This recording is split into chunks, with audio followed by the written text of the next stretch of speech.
President Trump ready to make a deal to secure the country and end the shutdown, but will Democrats come to the table? Here to weigh in, House Minority Whip, Congressman Steve Scalise. Congressman, the president said no more concrete. I'm going to go with steel. Here's where I'm spending all the money.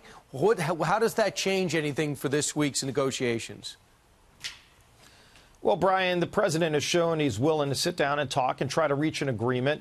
I know our teams have been meeting all throughout the weekend to try to find some common ground. If Democrats really want to work with us to get the government back open again, they've also got to recognize that border security is at the heart of this. And if they're for border security, and they love to say they're for border security, they just won't back the actual things that our experts are telling us we need to do to secure the border. So you can't have it both ways. If you're for border security, you actually have to back that up. And you've got to speak with, ultimately, the money it's going to take to secure the border, too. That's what President Trump's fighting for. We should all be fighting for that. Word is, from the Democratic side, familiar with the meetings, no progress was made over the weekend.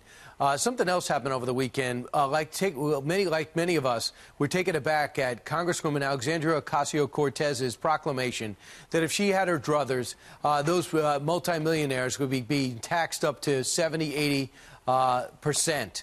That struck you, and you were going back and forth on Twitter with her. And you said, and what happened?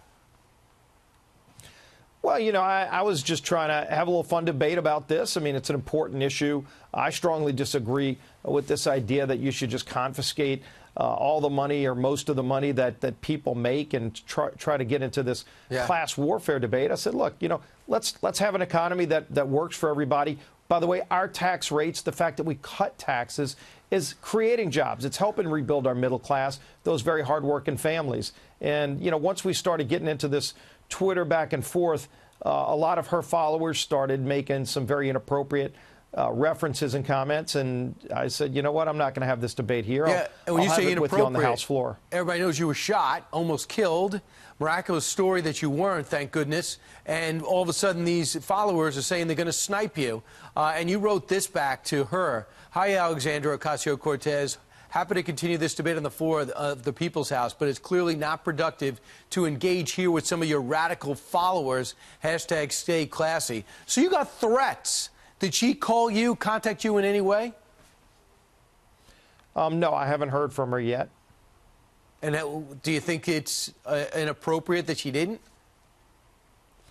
Well, I'd like to see her stand up to this. Everybody ought to stand up to this kind of discussion. If somebody wants to have a debate about policy, that's what we're all about. That's what the First Amendment's all about.